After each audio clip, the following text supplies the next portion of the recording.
Qala telah berkata ba'du salafi sebagian ulama terdahulu. Perkataannya adalah kana bi baladina, ada di negara kami nabasun, pencuri kafan dari kubur. Wa kana fil balad, dan di negara itu juga qadin, ada satu hakim solehun yang soleh.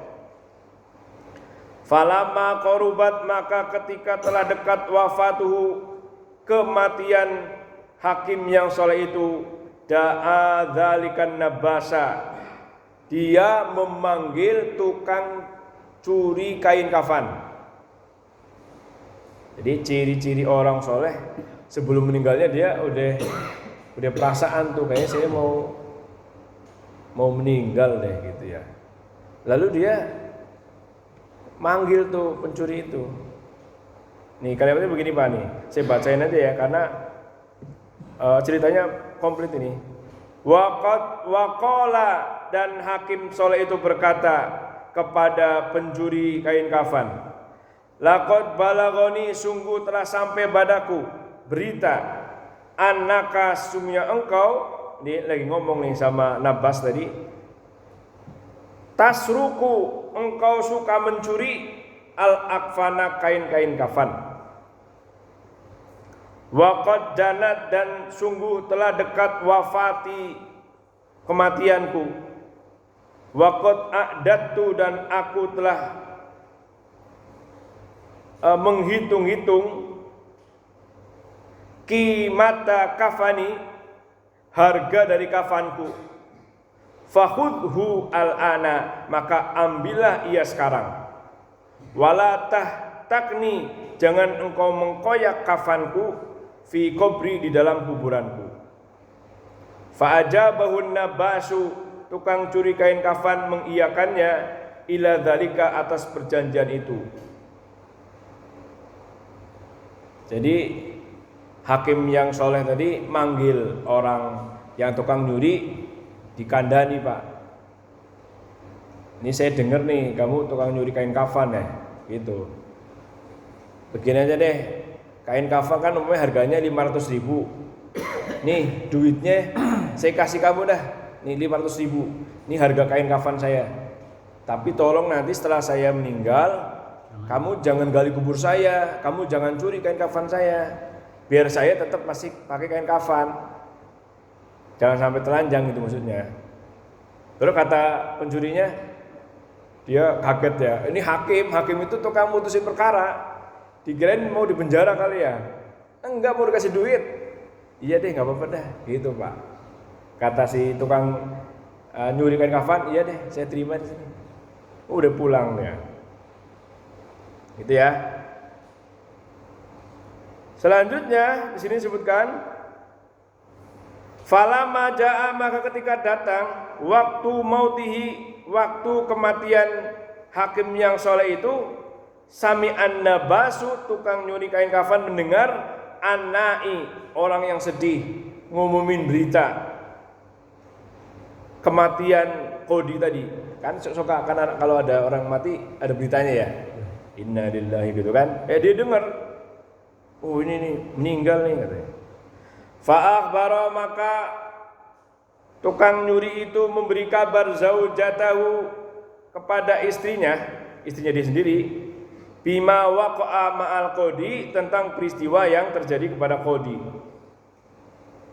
Ngomong sama istrinya, tuh hakim soleh yang tadi ngasih duit sama saya meninggal tuh, katanya. Faqalat, maka istrinya menasehati, ihdzarhu, takutlah dia. Istrinya udah tahu bahwa suaminya punya penyakit klepto. Klepto itu apa, Pak? Penyakit ingin mencuri. Istrinya ngomong, udah takutlah, jangan ngambil, gitu loh. Toh kamu udah dikasih duit. Gitu. Falamma dufina, maka ketika sudah dikubur Qodi yang soleh tadi, sarofi nafsihi, timbul keinginan dalam hati pencuri, ayyasruqa, agar mencuri kafanahu, kafannya hakim yang soleh tadi. Udah dikasih duit 500 ribu. Itu kan penyakit Pak, penyakit. Biasa nyuri itu penyakit itu. Ada penyakit namanya apa? Klepto. Ya udah penyakit ya. Baru udah dikasih. Nah, faqala ahadul salah nih. Belum. Faqalat zaujatuhu, maka istrinya menasihati lagi. La taf'al. Jangan kamu lakukan itu. Jadi ini pencuri ini sudah diketahui wataknya oleh istrinya. Tadi udah dinasihatin.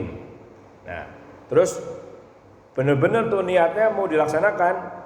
Istrinya ngomong lagi, jangan kamu kerjakan itu, jangan nyuri. Falam yaltafit, maka tukang nyuri itu tidak menggubris, tidak mengindahkan ila qauliha, ucapan istrinya. Diantepin, biarin aja saya gitu. Falama hadoro, maka ketika telah sampai pencuri itu al-kubro, ke kuburan, wadahola, dan dia gali kubur itu sampai dia masuk fihi, ke kuburan, faidan, maka tiba-tiba al-mayyitu qad ajlasa, ternyata mayit itu telah didudukkan oleh malaikat. Mayit kan kalau digali harusnya apa? Masih terbaring. Nah, si tukang gali kubur itu masuk ke kuburan, ternyata saat itu sudah ditanyain oleh malaikat. Kan tadi kalau ada orang meninggal dunia, lalu para pengantarnya sudah lari ke rumah, udah sepi, ini datang dua malaikat yang bertanya tentang keadaan mayit itu. Nah, lagi proses demikian, digali kuburnya Pak. Berarti dia mendapati peristiwa gaib ya. Si pencuri itu melihat nih keadaan bahwa mayit itu sudah duduk, tapi di sini tidak dijelaskan apakah si pencuri ini mendengar perkataan malaikat atau enggak. Tapi ini sebenarnya ada perkataannya. Faqala ahadul malakaini, maka salah satu dua malaikat berkata.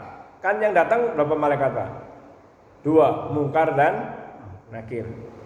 Faqala ahadul malakaini, maka salah satu di antara dua malaikat berkata lil ahori, kepada malaikat yang lain, syammi rijlaihi, ciumlah dua kakinya. Fasyammahuma, maka dia mencium dua kaki tersebut.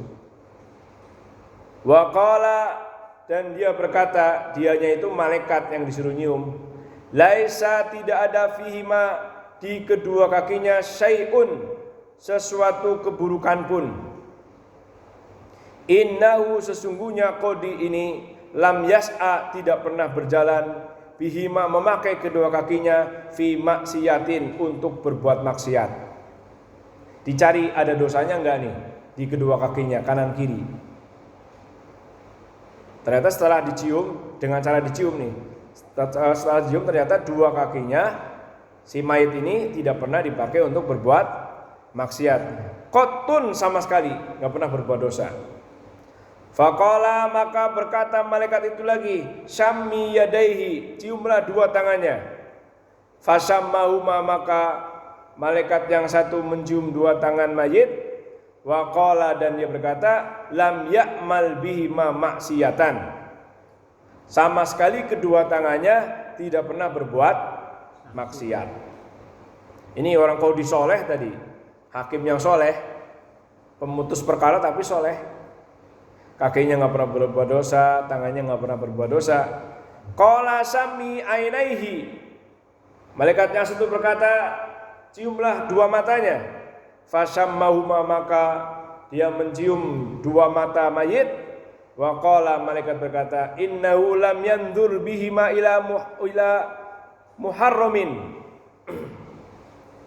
sesungguhnya mayit ini enggak pernah melihat dengan kedua matanya terhadap barang yang diharamkan, qotun, sama sekali. Aman tuh, dua kakinya aman, dua tangannya aman, dua matanya aman. Faqala syammi sam'ahu, maka malaikat itu berkata lagi, ciumlah dua telinganya, ciumlah pendengarannya. Fasyamma ahada udunaihi, maka dia mencium salah satu dua telinganya. Falam yajid syai'an, maka malaikat itu enggak mendapatkan sesuatu pun. Tsumma syammal uhra, maka malaikat itu mencium telinga yang lain. Fawaqafa, maka dia berhenti mendapatkan sesuatu. Faqala ahadul malakain, maka salah satu malaikat berkata, ma wajadta, apa yang kamu dapatkan? Qala ba'dun, maka sebagian malaikat ini mengatakan, ba'dunatnin, ada sebagian bau busuk di telinga yang satu. Qala, maka malaikat bertanya, atadri ma hadhihin natnah, kira-kira apa bau busuk ini penyebabnya?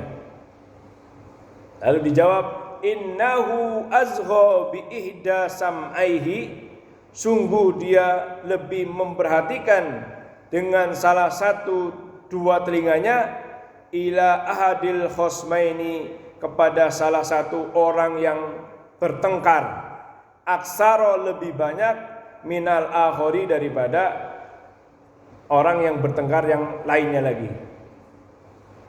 Fa anfakha fihi, maka malaikat itu meniup di telinga yang berbau busuk itu. Falamma nufikha fihi, maka ketika telah ditiup di telinga yang bau busuk itu, kharajat minhu narun, keluarlah darinya api, imtala al-kubro, yang memenuhi kuburan itu. Minha naron, maka ada satu api, falahiko basaron nabasi, yang mengenai mata tukang curi kain kafan di kubur. Fa'amiya, maka tukang nyuri itu menjadi buta. Nah, inilah Bapak hadirin yang dimuliakan Allah.